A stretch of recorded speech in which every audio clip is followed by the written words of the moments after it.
I have the privilege this morning to introduce a young man that means a lot to me. We've had a lot of conversations, and as you know, Troy is on vacation this week. Well, Troy's really never on vacation. He's doing a baby dedication for a friend of his in South Carolina this morning. So he asked the deacons if he could take this Sunday off, and we said sure. He didn't tell us who he was going to get to fill his shoes, but I'm thankful that he was able to get his son a grant. And I'm going to ask him to come this morning, come up here with me, and we're going to have a word of prayer, and then I'm going to turn the service over to him and let him close as he sees fit. Dear Father, be with Grant this morning. Bless the words that he has for each and every one of us. He is your vessel. He is your servant. And Lord, we're thankful that you have used him to bless us this morning. These things we ask for that. I hope everyone had a great 4th of July yesterday. I know I did. I spent most of it at work. So that was a lot of fun. And that gets me thinking about this tie. So this tie right here, I gave my dad Thursday morning before I went to work. And I asked him if he could have my mom tie it for me, because I can't tie ties. And neither can he. And even when I was at college, I had to get my roommate to tie my tie. And so my dad was like, yeah, sure. So I trusted my dad that he was going to get this tie to my mom, so she tied it for me. And then I could just, slip it on this morning and everything would be fine and dandy. Well, I got home Thursday night, and the tie is still sitting on the table, untied. And so I was like, okay, well, that's weird. So Friday, I called and asked my mom if she tied the tie, or if she had forgotten to or something. She's like, oh, what tie are you talking about? It's like, well, the tie that I told my dad to have you tie for me. And she said, oh, he didn't tell me to tie a tie for you, so she didn't know. So then I called work and asked if anybody at work could tie a tie, and my manager was like, yeah, sure, just bring it in Saturday when you come in, I'll tie it for you. Well, surely enough, I forgot to bring it in on Saturday, and so it was still untied. And so then this morning I just woke up and ultimately had to learn how to tie a tie. It took about 40 minutes, but it's tied and it's here, and I'm ready. And because I couldn't trust my dad to get the tie tied for me, I think it'd be really good to talk about trust today. I'm trusting in God. And so if you open your Bibles to Proverbs 3, we're going to look at verses 5 and 6.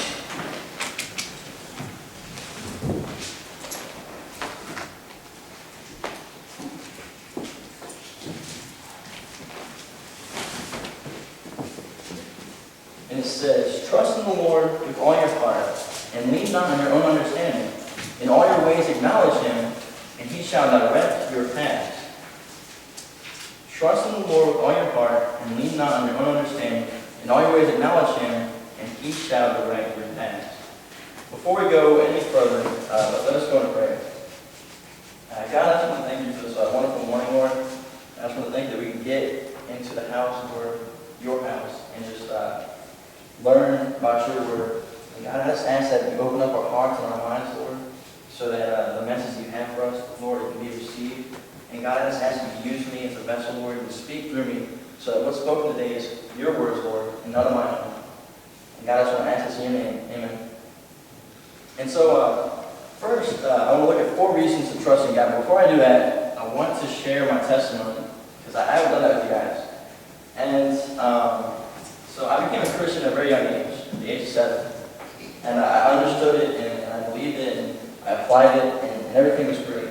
And I got into high school, and then everything was not so great. I started hanging out with the wrong people, and even though I knew it was wrong, I started doing the wrong things because I wanted to fit in. And so instead of being popular with God, I decided to be popular with other people. And so ultimately, I just kept going down this path of doing things that I knew I shouldn't be doing. And finally, towards the end of my sophomore year, I just felt broken. And I just knew that I was just sick of my sin, and I didn't know what to do. And so I went to God, just kind of like, hey, bail me out. And and I kind of was, using God as a get out of jail free card. You can't do that. And so I rededicated my life to Christ, and I started, I started doing things right again. And everything was great. That summer was awesome. And then I started my junior year at Porters High School, and started meeting some people, and started making some really good friends. And then they were just like, okay, well, we've all grown together, but what about you? Like, tell us about yourself. Like, what about you? Like, how are you in the past? Like, what were you like? And then I became ashamed. I was ashamed of who I was. I was ashamed of what I did.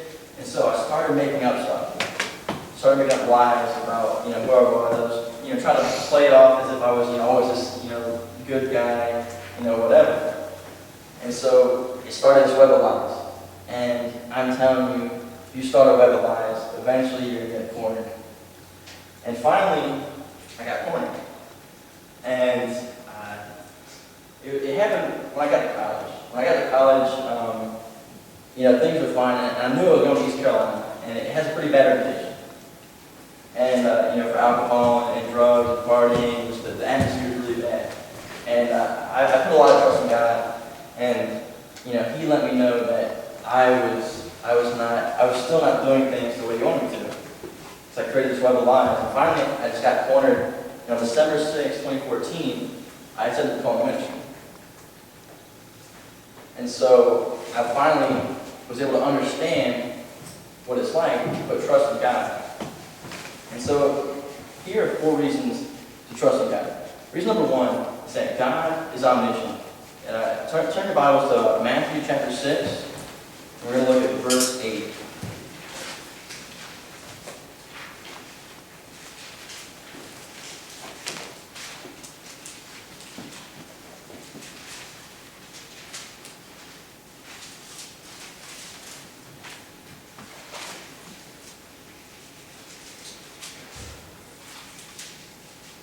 Here's what it says. It says, "Therefore, do not be like them, for your Father knows the things you have need of before you ask Him." Therefore, do not be like them, for your Father knows the things you have need of before you ask Him. And so, in this passage, it's talking about prayer. It's talking about when you ask God, He knows everything. But not only does He know everything you're going to ask Him when you pray, but He just knows everything in general. He knows everything that's going to happen in the future. He knows everything that's going to happen today. He knows everything that happened in the past. He knows everything about you. He knows everything about what you've done today and what you're thinking today and what you've done yesterday and the days before that. What you were thinking the days yesterday and the days before that. And He knows everything you're going to do tomorrow and the days after that and the days after that. He knows everything you're going to think tomorrow, the things you're going to think tomorrow and on the days after that. God knows everything. God is omniscient. And if that's not a good enough reason to trust in God, then honestly, I don't know what is. So I think that's the best one. And then my second reason is that God is concerned. So let's turn to 1 Peter chapter 5. We're going to look at verses 6 and 7.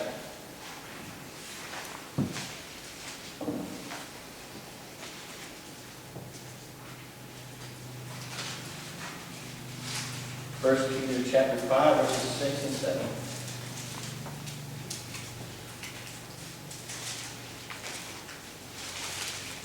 It says, "Therefore humble yourselves under the mighty hand of God, and He may exalt you in due time, casting all your care upon Him, for He cares for you. Therefore humble yourselves under the mighty hand of God, that He may exalt you in due time, casting all your care upon Him, for He cares for you." That's pretty straightforward. God cares for you. And, when it says casting all your cares, casting just means throwing.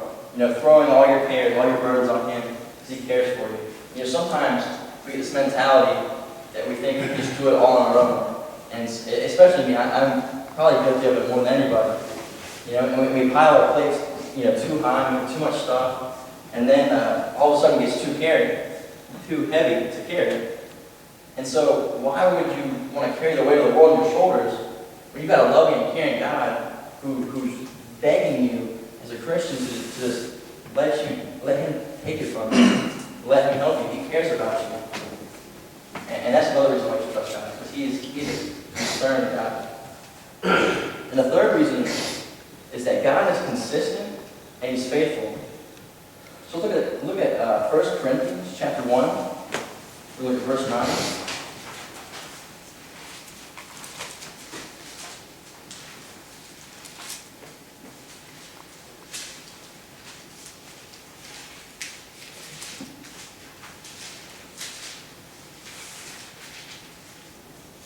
1 Corinthians chapter 1, verse 9.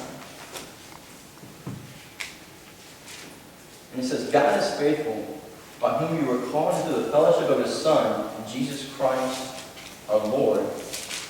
And if that doesn't say consistency to you, then let's turn to Hebrews chapter 13. We're going to look at verse 8.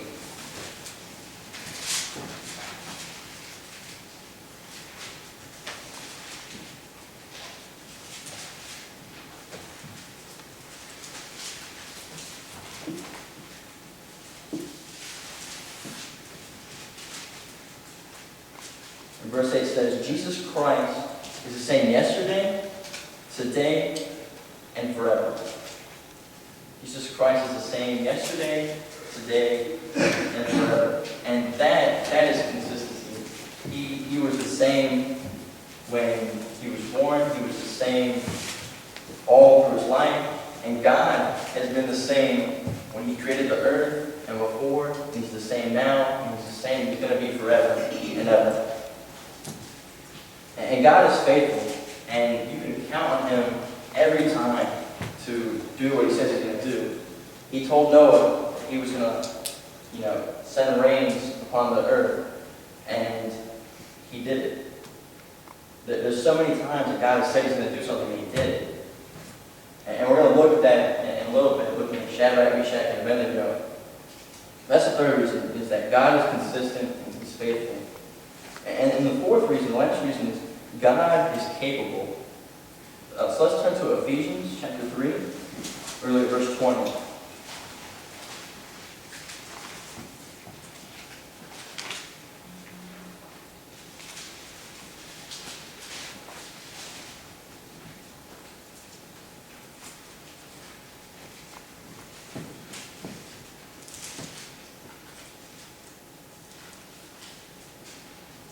It says, now to Him who is able to do exceedingly abundantly above all that we ask or think, according to the power that works in us.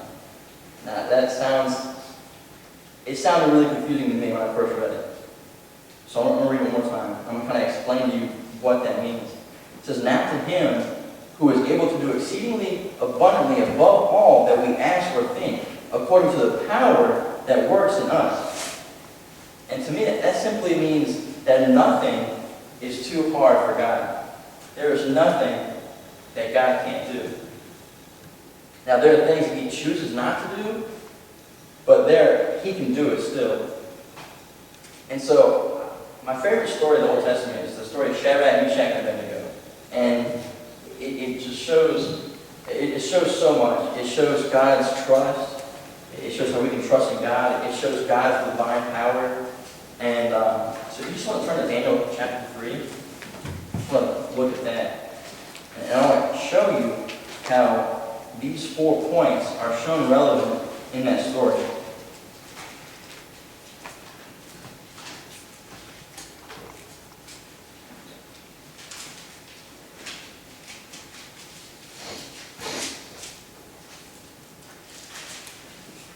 And I'm not going to read the whole story, just because it's long.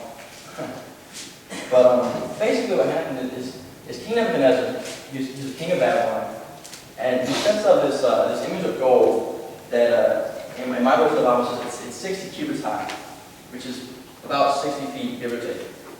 And he says that, he makes a decree that whenever, that you hear the sound of all these instruments playing, all this music playing, that you are to bow down and to worship the image of gold and worship the little gods of King Nebuchadnezzar. And so, as the music is played, everyone bows down, to worship it. But there were 3 people who decided they weren't going to. And that was Shadrach, Meshach, and Abednego. And they were friends of Daniel. And so Nebuchadnezzar, he brings them in, for questioning, basically. And in verse 14, this is what he says. He says, "Is it true, Shadrach, Meshach, and Abednego, that you do not serve my gods or worship the gold image which I have set up? Now if you are ready, at the time you hear the sound of the horn, flute, harp, lyre, and psaltery, and symphony with all kinds of music, and will fall down and worship the image which I have made, that's good. But if you do not worship, you shall be cast immediately to the midst of a burning fiery furnace. And who is the God who can deliver you from my hands?" And so Shadrach, Meshach, and Abednego, they had the perfect response to this. This is what they said. It's in verse 16 through 18. And it says, "O Nebuchadnezzar, we have no need to answer you in this matter. If that is the case, our God, whom we serve, is able to deliver us from the burning fiery furnace, and he will deliver us from your hand, O king. But if not, let it be known to you, O king, that we do not serve your gods, nor will we worship the gold image which you have set up." And so, the first point was that God is omniscient. And so God knew, what was going on under King Nebuchadnezzar's rule. And that was obvious. And then, our second reason was that God is concerned. Because God cared about the people of Babylon, he used Shadrach, Meshach, and Abednego to make himself known.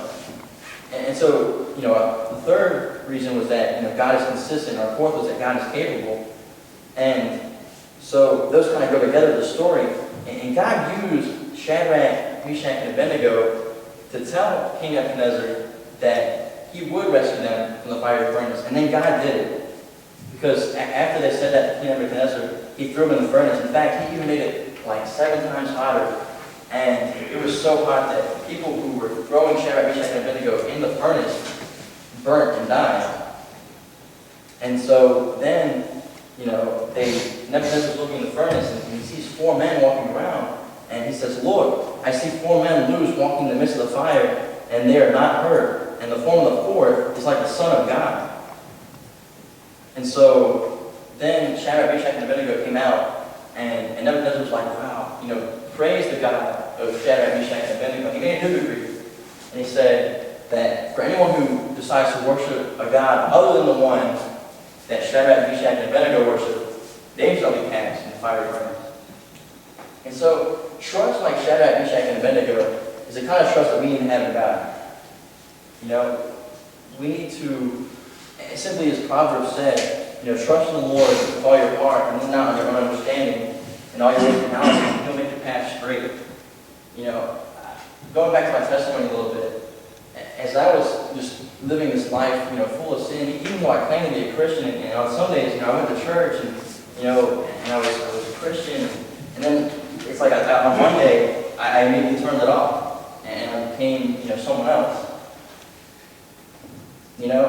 We need to put that full trust in God that we can just all stay the same throughout the week, and just trust in God. He's gonna allow us and give us the strength and the courage to be his true disciples, just like he did with Shadrach, Meshach, and Abednego. Even when times came where their faith was tested, they were able to stay strong in their faith, and God was able to use them to make himself known.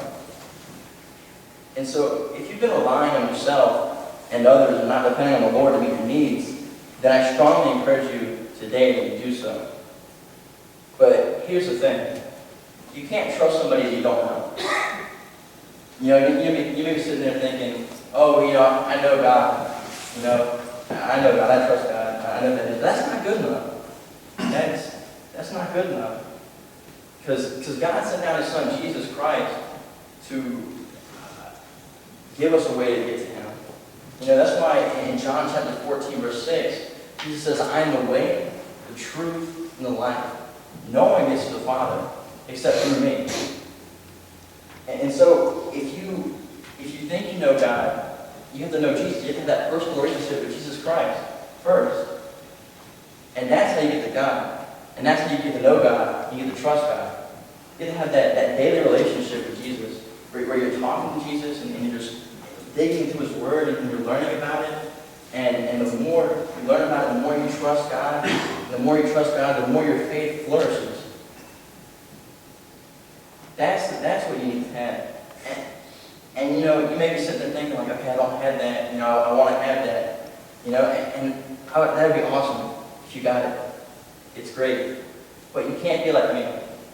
You know, you can't follow the ways of the world when a divided path comes. You gotta stay consistent. You gotta stay with God. You gotta keep your trust in God. You gotta keep going and keep following God. So I'm telling you, when you go down that long path, number one, it's just painful. It's painful, you know, when you realize that you're just sinning and that you're just falling short every single time. But then, when you go down that path, it also can be uplifting. And you learn that God is, you know, you're able to trust God, you're able to be, you know, restored and forgiven.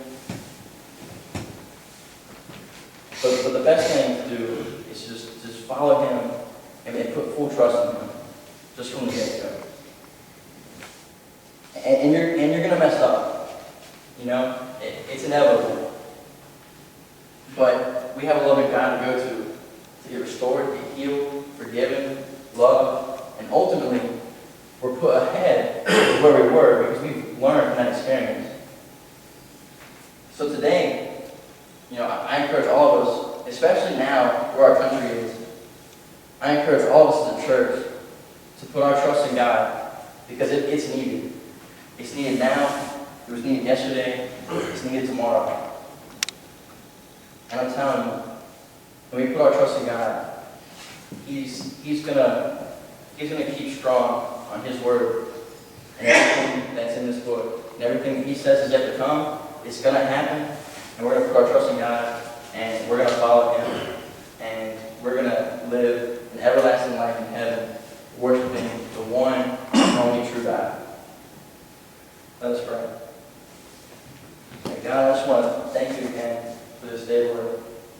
And God, I just ask that You give us all and equip us all with the ability of strength and courage, Lord. And God, I just ask that You help us to put our full trust in You. And God, I just ask that as we go out for the rest of this week, Lord, we just are able to follow You and just do everything in all Your honor and all Your glory, Lord. And God, I just ask that You keep us humble, Lord, and You keep us every day learning and growing in Your word.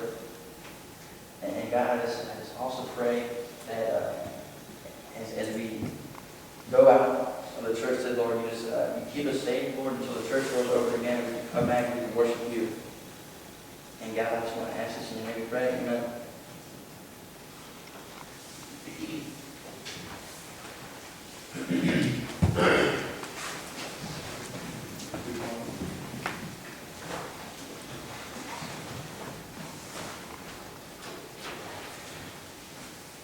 I've asked me to come and